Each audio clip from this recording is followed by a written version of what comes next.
Welcome back. So I know people are waiting for a Timo Meyer trade video, but it's not coming because we don't know the return yet. We'll see if this video makes the return known. The funny thing is, people get mad at the NHL for having a hard cap. This is the hard cap's fault.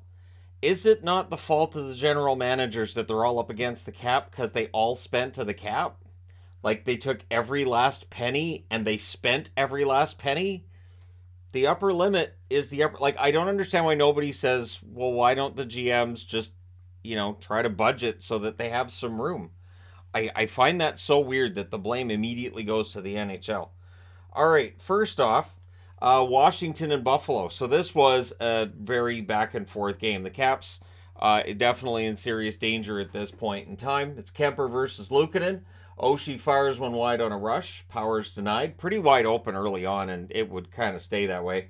Pressed by the Sabres, Okpozo's denied. Kubel has a fast break, saved there.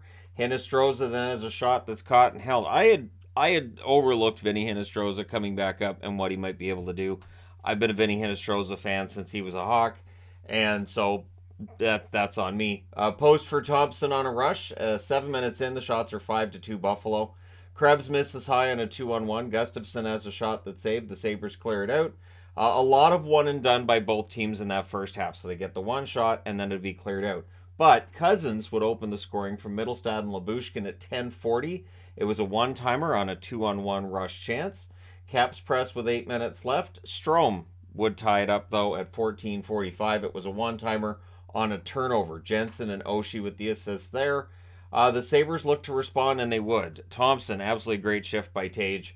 He gets his 40th goal at 16:35. But before you can celebrate that too much with Buffalo ahead, Oshie scores, buries one in close from Strome and Jensen at 16:50. So that means Oshie has a goal. He has an assist.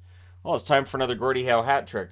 He did not get that. He got a penalty, but that's not a Gordie Howe hat trick. So at any rate, Oshie gets the goal to go with the assist. He's hot right now. Milano then fires one wide on a turnover chance. So the Caps almost were ahead after the first, but it's 2-0. Second period, early press by the Sabres are kept to the outside. Cousins has a rush chance that's saved. Shots are 3-0 for the Sabres, 3.5 minutes into this one. Sabres have a 3-on-2 that's defended. Strome's then denied. The rebound goes wide. And then Skinner buries a rebound on a brief press. The assist to Samuelson and Quinn at 5:49. Sabres press for another. The Caps rush, but the shots are 7-1 Sabres 7 minutes in. So great start for them to the period.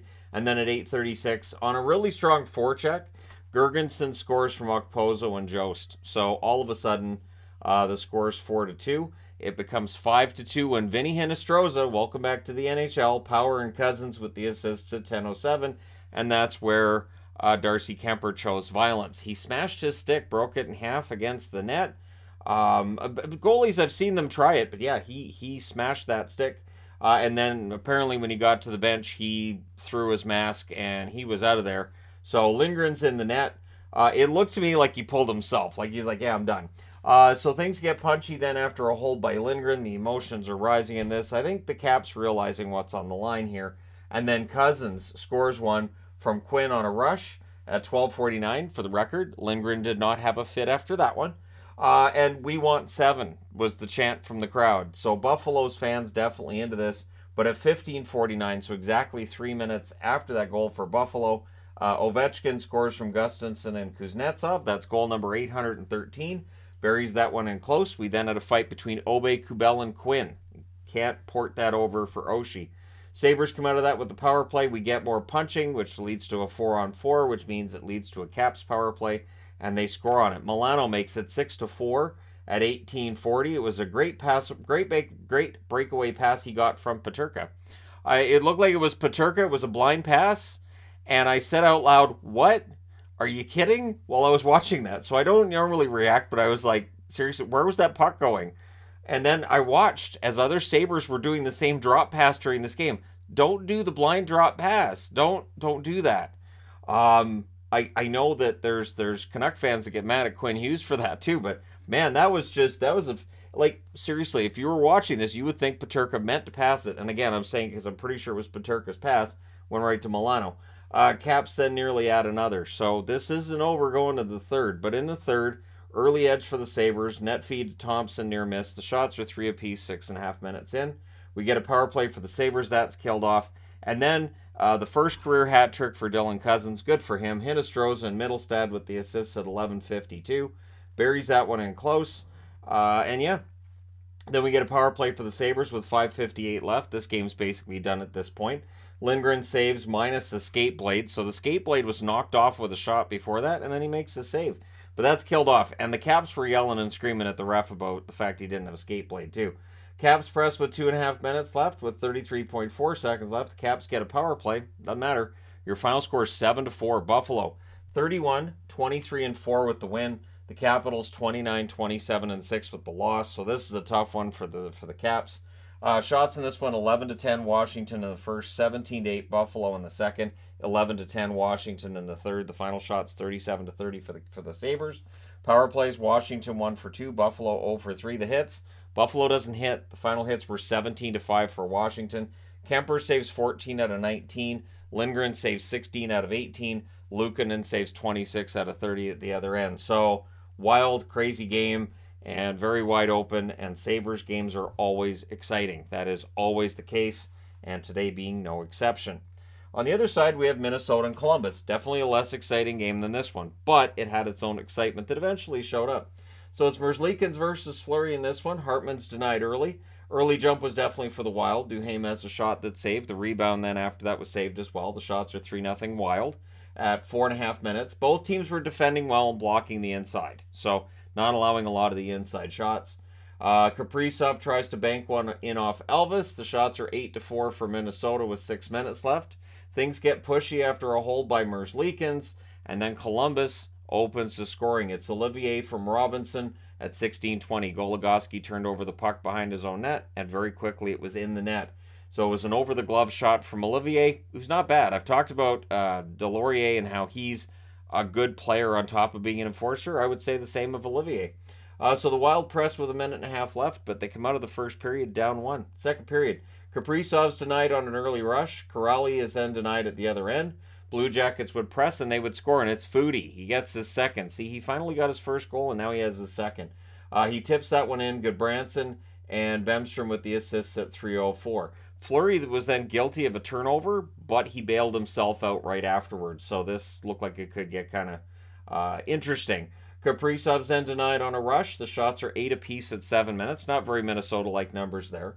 Elvis denies Shaw on a rush. Bemstrom then had a 2-on-1 chance. That's saved. Teams exchange rushes after that. Wide open game. Very wide open game at this stage. And so not the kind that we've been seeing the Wild play while they've had the 4-0-1 run.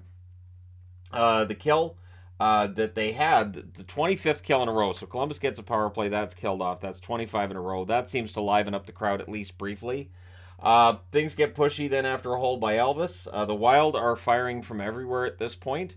And they just couldn't solve Merzlikins at this point.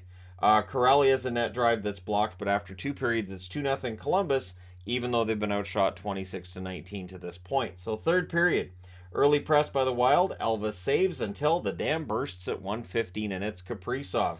He scores from Hartman, and Zuccarello tips that one in close. The fans then call one. The referee does not. Things get pushy on a hold by Elvis. We get a power play for the Wild. It is all Minnesota at this point in the game.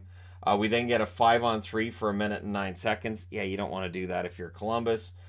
This seemed like it was a big moment, that if they could kill off this 5-on-3, Columbus probably wins it. Eriksson X denied in close. Kaprizov has a shot that deflects out, and on the following faceoff, they score. Kaprizov, 5-on-3 from Boldy at 6 minutes. You just can't give Kaprizov chances, 5-on-3. Wild then look for the lead. They've tied it up. Columbus kills off the 5-on-4, though. Columbus then goes to the power play. Middleton with some blocks going on there, and that's 26 in a row that have been killed off by the Minnesota Wild. There's a press by the Wild with 7.5 minutes left. They couldn't get to the net there, but that's okay. They were leading in shots by 14-2 at that point. Eriksson Ek beats out an icing. There's a near miss for Greenway as the Wild are swarming.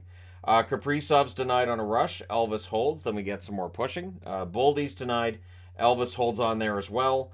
Shots are up to 17-4, which is where they end up in that third period, and Elvis is really the story as we go to overtime. Wild control early. They hold on to it. They get a change in. Boldy couldn't get to the net. The Wild set up again. The Jackets, though, they press with a couple minutes left. They get a shot out of that. Gaudreau has a net feed then that's defended. The puck goes the other way, and it ends up in the back of the net. At 4 minutes and 40 seconds, Kaprizov from Addison and Zuccarello, and there's your natural hat trick. So I think he's only the fifth. I think I saw on Twitter he's the fifth NHLer in history to get a natural hat trick that involves an overtime goal as well. I think that's what it was. At any rate, Minnesota, big comeback victory. They go to 33-21-6 with the 3-2 overtime victory. Columbus 19-35-6 with the overtime loss. Shots in this one 13-7 Minnesota in the first, 13-12 Minnesota in the second, 17-4 Minnesota in the third, and then one shot each in overtime. Minnesota the shot that matters.